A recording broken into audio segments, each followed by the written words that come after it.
இன்னைக்கு வந்து கத்திரிக்காய் மீன் பொரியல் மாதிரி செஞ்சுட்டேன் வெஜிடேரியன். அப்புறம் வந்து கீரை கூட்டு, பருப்பு போட்டு கீரை கூட்டு பண்ணேன். இதில் வெங்காயம் பூண்டு எதுவும் இல்லைங்க. வாங்க எப்படி செய்யுதுன்னு பார்க்கலாம். நான் ஒரு கத்திரிக்காய் எடுத்துக்கிட்டேன், பாதி தக்காளி பழம். இந்த கத்திரிக்காய் வந்து ரவுண்ட் ரவுண்டாக வெட்டிக்க போகிறோம். தக்காளி பழம் வந்து பாதி. நாங்கள் 2 பேர் தான், அதனால் எங்களுக்கு இது போதும். கீரை வந்து நம்ம மலேசியன் லோக்கல் கீரை.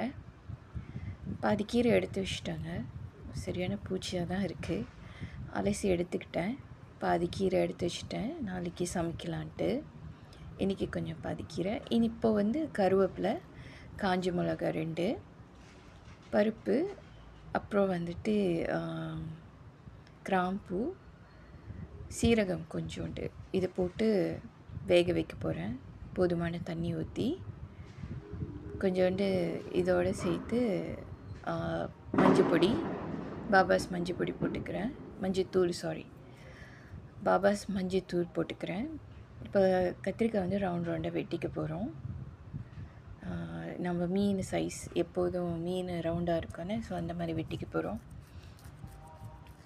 ரவுண்ட் ரவுண்டாக வெட்டி போனேன், ஸோ அந்த மாதிரி வெட்டிக்க போகிறோம் கத்திரிக்காவை. இது வந்து அரிசி மாவு, காஞ்ச மிளகா,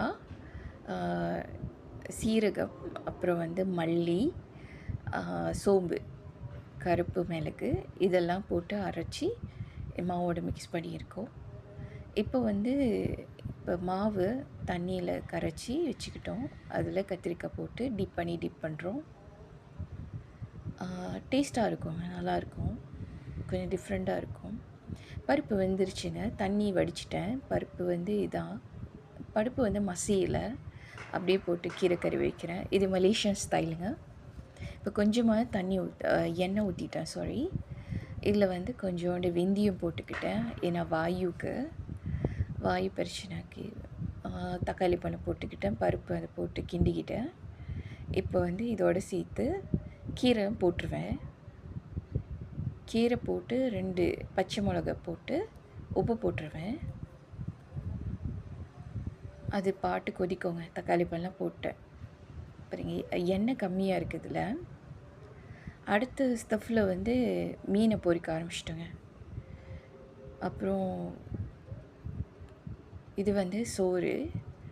இங்கே வந்து வெந்தய சோறு ரொம்ப ஃபேமஸாக இருக்கும். நாசி டாகான்னு சொல்லுவாங்க மலேசியாவில்.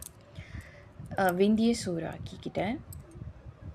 வெந்தய சோத்தில் டவுன் பண்ண வாசனைக்கு அம்மா சாப்பிட்டு பார்த்து என்ன சொல்கிறாங்க கேட்போம். அம்மா சாப்பிட்டு பார்த்து எப்படி சொல்கிறாங்க அடுத்து இதில் சொல்கிறாங்க.